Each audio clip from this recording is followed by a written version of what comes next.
What's up, y'all? What's up? What's up? What's up? It's your girl Chi with my Stanley. And we back with another video.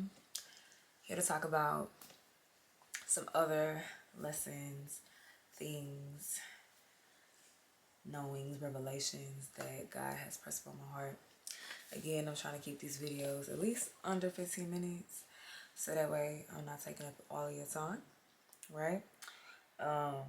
But some things that I feel like God has just like been speaking to me. Sorry for the loudness in the background, of course. Of course. As soon as I'm recording, it's noise in the background. But it's okay because we move, right? All right, y'all. So I have my little handy dandy journal where I process all the things that I am going through. So I'm just like, it's time I record something. It's time I share some of the wisdom that God has been dropping on me. I feel like, and I'm not sure if I can remember exactly everything I said in my last video. When I tell you I record these things and I post and I go, I be spirit led with these videos now instead of trying to be so overly, planned out. But anyways, enough of the small talk. Let's get into it. So I think in my last video, I want to say, if I didn't, I apologize. But, I spoke on like just different lessons that I've learned within the last couple of months. And so I know that some of those topics were on saying no, were on boundaries, self-advocacy, speaking up for yourself. Because I feel like I went on a campaign, okay, I don't know why I did Black Power, but I went on a campaign for my self-love and for my healing because I had experienced something really traumatic and triggering that kind of like forced me into this place of healing and working on myself and learning the lessons I needed to learn from that situation, as well as use my platform to speak up and advocate and talk about things that I have been through. Not in detail, of course, but talk about the things that I learned from the situation. So that is still something that I'm carrying into February. So that was like January's theme was, speaking up, advocate for yourself, boundaries, saying no, all of that, loving yourself. So now that we're in February, I feel that those themes and those messages still carry into February and still very much resonate with where I'm at. And of course, there's more things that God has placed on my spirit and my heart for me to focus on. I think I might have also talked about one of the things that I want to talk about too, which is February looks like slowing down, taking my time.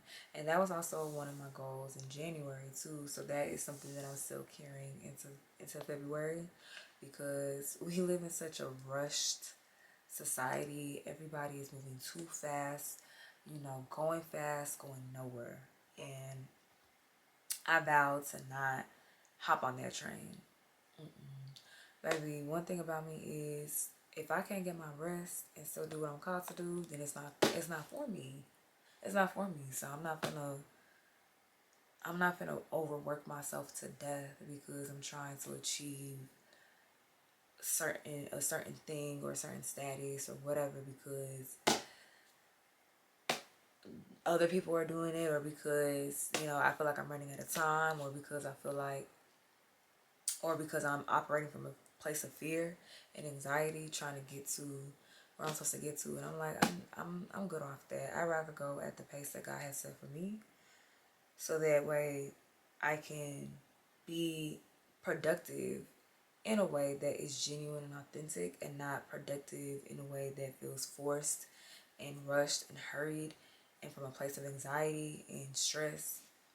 Because then I don't believe that's how God has called me to operate. So my goal is to always take my time with things, and of course be obedient. Like, don't just be lazing around and not do a thing because of fear or because you don't feel like doing it or laziness, but really just being intentional with the things that God has called me to do, and then moving at the pace that He set for me. There is no rush to where? You know what I'm saying? And so it's like, it allows me to like learn how to surrender and trust God, because I noticed that when I move so fast, I'm doing it because I'm anxious. I'm doing it because I really don't trust God, so I gotta hurry up and make it happen myself. Um, and I'm good off that. Like, I'm good off that mentality. I feel like I've kind of outgrew that, because, and I won't say I've completely outgrown it. It's something that I'm still working out of me, and I've come to a place where I no longer subscribe to that type of way of living, because I'm already naturally an anxious person. And so to constantly put more anxiety on me when I know I can just surrender and put that on God, why not? Why not? Okay. So I'm slowing down even more. Okay. Um, and we could talk a little bit more about that, like the root of that and different examples, like in another video. But I just want to share those things with y'all. Okay, so um, another thing that I feel like God is really pressed upon me is the people pleasing, the people pleasing, the people pleasing, the people pleasing.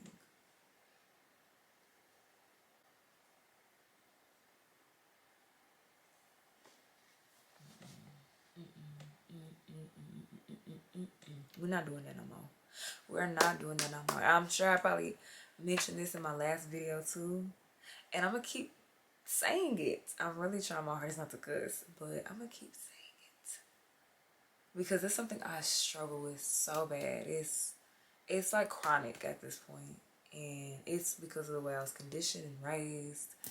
Um, Again, that could be a whole nother video. Trust me, like that topic alone is its own separate video. But for the purposes of this video, I'm gonna just kind of give you a little bit of a snapshot of what I want to say. And so, people pleasing has been a thing that I've struggled with my whole life, and I never really realized it until my early 20s. Later teens, early 20s, more so early 20s. But, you know, just saying yes when I really want to say no, or saying yes out of obligation, or saying yes because I'm afraid of how this person may respond, or just doing things to get people's approval. No, baby, and sorry, I keep making faces because that's how disgusted and over it I am with myself and this people pleasing habit. I'm over it. I'm over it. I don't believe that God has called me to live my life from a place of fear and doing things for people's approval. When the word itself says, you know, who am I here to please, God or man? If I'm here to please man, baby, I'm gonna be disappointed every time. Every time. Every time. So, my mission is to live a life where I am pleasing God, where I know that I've done the work and can stand before God confidently knowing that I pleased Him. But I'm not here to do all this stuff for people's approval than to stand before God and He tell me, well, you used to worry about what everybody else was thinking. You used to worry about pleasing everybody else. And you know, I had to really learn that lesson many, many times, and I feel like I'm still learning it because, man, to this day, it's still something that is chronic. But I know that God has been highlighting it so much heavily in this season for me, because I believe that where He's about to take me, that has to be, that has to be dead. That people pleasing got to be dead. Okay, like I've had to. I recently experienced a situation where I was trying to do something really from a good faith place, like from a place of love and from a place of true, you know, wanting to, you know, please these people. And then when the situation came about, I instantly felt irritated, annoyed, frustrated. And I'm like, where are all these feelings coming from? Like, I thought this is what I wanted to do. But when I really sat down with myself and processed why I chose to do that, it was really from a place of obligation. It was really from a place of trying to please people or trying to make other people happy or try to get people's approval. And that is not a good place to ever make decisions from or ever do anything from. And so I've learned, and I'm learning to, before I make a choice or make a decision, to check in with myself and check in with God. Like, okay, is this something that I actually have the capacity for? Is this something that I really want to say yes to? Is this something that I really want to do or commit myself to? Or really am I doing it because I want to be liked by them? Or I'm doing it because I want their approval? Or I'm doing it because I, want to make them happy? Even though it's at the cost of my own peace.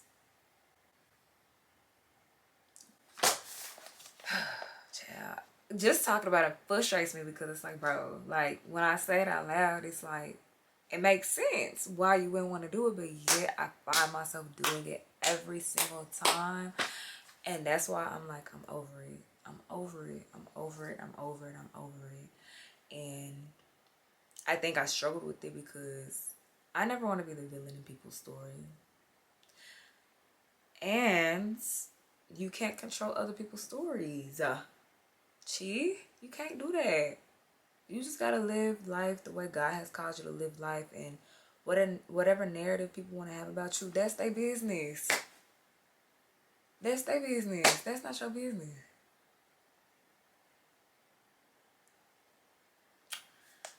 Alright, chill, sorry. I just be going off on myself. So, you're not a bad person for choosing you. You're not a bad person for saying no. You're not a bad person for having boundaries. You are actually a good person and an honorable person and a person with intention when you take time to be intentional about the decisions you make. You saying yes to everybody, you end up disappointing somebody. And usually it's yourself. So really think twice about that before you want to people please again. All right, y'all. So there's so much more I could say on that, but I'm going to just leave it at that. So another thing that God has seriously been pressing on me, I won't say like for a long time, but it's actually recently, but it's like heavy. Like it was recent, but boom, heavy. And I will say it's been maybe subconsciously for a while, but it became more conscious recently. Spiritual discipline. Ooh, spiritual discipline. God has been so kind to lead me into a place where I desire to be disciplined spiritually. I feel like I've always desired to have that spiritual discipline, but I just didn't have the tools or the will or the motivation or whatever I needed to really be committed to it until now. I think that I've stepped into a season where, I don't know, turning a new age, and it was even before I turned a new age, but even stepping into the new year, reflecting over the last year. Ooh, Lord, that's another video. But stepping into a new year and reflecting on the things that I've walked through in the last year, and even just processing the things that are on my plate right now, like the responsibility that I have and the things that I want to see in my future, I know require the foundation of spiritual discipline. Baby, I can't see no fruit or harvest or growth if I don't have that foundation right, if I ain't got the soil right. So I could sit here and try to do all the things and try to pursue all the things, but if I lack in that spiritual discipline, that I lack everywhere else. I believe that spiritual discipline is the foundation of every other discipline in your life. You get that right, I feel like everything else follows suit. And so last Sunday was actually my first time like trying to commit to this. Like I declared that every Sunday there's like a nice little creek, pond, whatever, by my house. There's like trees everywhere. There's rocks where I could sit on. It's like very naturey, and I don't know if y'all know, but for me, I'm such an outside girly. I love being outside. I love the water. I love the sun. I love nature. So that was just like a very peaceful place for me to just be with my Bible and my journal and be with God. And I'm like, God, if I just can commit to this every Sunday, I really do feel like I would be set up for success. So I'm committing to that at least every Sunday for the month of February. And I honestly want to keep it going, but I'm just giving myself the month of February to commit and like fully accomplish it before I try to put too much on myself. I really do believe that where I'm going, I had to let go of a lot of dead weight. Oh my God, that's another video for another day, y'all. Ooh, I had to let go of a lot of dead weight. And I was lighter, but I didn't have tools to continue to go forward in a way that would make me successful and productive and all that. And so literally I flipped open my Bible. I didn't know where I was going to read or where, God was going to lead me. But I have a woman's study Bible where they have like these little like devos or like messages like in each page. So I just I literally opened the Bible, and the page that I flipped to, the little message was on spiritual discipline. So I just read it and I was like, wow, this was so on time. This was so on time for me, yo. Like, this was so on time. I needed to really receive this message because I literally woke up that morning feeling frustrated, sad, depressed, anxious, disappointed, discouraged, all of that, because I just felt this like lack of growth. Like I just felt like I just hadn't been seeing the fruit or the growth of my labor. The fruit of my labor. I feel like it's just been, and there are things that I've been able to do that I'm like, oh, okay, like there's fruit in that. Like I see the fruit in that labor. But like in a general sense, like with my spiritual development, with the things that I pursue, the things that, I thought by this age I'd see by now, I know it's because I'm not seeing it. It's because of a lack of discipline or lack of spiritual discipline. And it was just like so on time. It was just like God was just so kind and sweet to me in that moment. And so I just instantly felt like that was such a like spiritual connection and a spiritual moment that I had to really like cherish. I couldn't just let that be a situation that happened and just gone about my day. Like, I made that like okay, you know what? Every Sunday I will meet you, God, here at this place, this little creek area, this little nature spot, with my Bible and my journal, and we gonna be. And so I just had my time with him today, and I almost didn't go because it was raining outside, but I was like, I said I was gonna commit, so I'm gonna commit. And it was a very beautiful time. So we'll talk about those things in another video. There's so many other videos I'm gonna have to make, y'all. Oh my gosh, the content is just coming. All right, y'all. The last thing I feel like is something that God has been putting on me for February is celebrating myself. I feel like, February is my birthday month. We're the best. I feel like when I was trying to like plan for my birthday, I was really stressed because, I was having a hard time just like being present and being in the moment and enjoying myself, right? And this is even before my birthday. I was planning my birthday and feeling like I had to like be like strict or restrict myself from certain things I want to do because of how much it costs or how long or just different factors that I'm like, gee, you can celebrate yourself. You deserve to, especially the things that you have been through.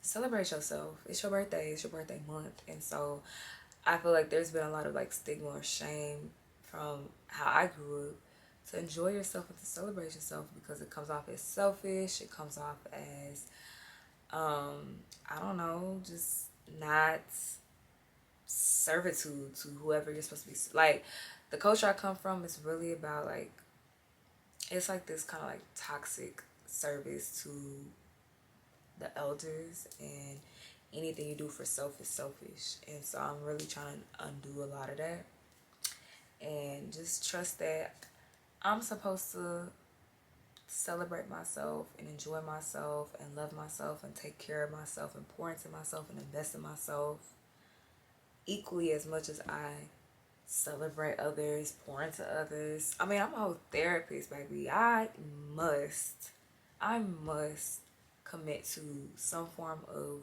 celebrating, taking care of, and pouring into self to balance it out. Because, baby, if I'm giving,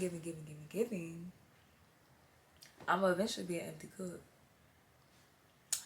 And then that's how resentment and bitterness comes up. And this ties into the people-pleasing aspect.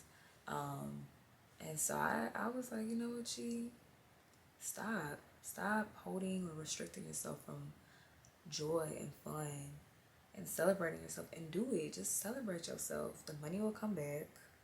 Okay, the time, like the time that you spend doing that will be memorable if you allow yourself to be present in that. But if you constantly just stress yourself out about how much I spend, or I should be doing this instead, or I should, this, that, and the third, it becomes fruitless.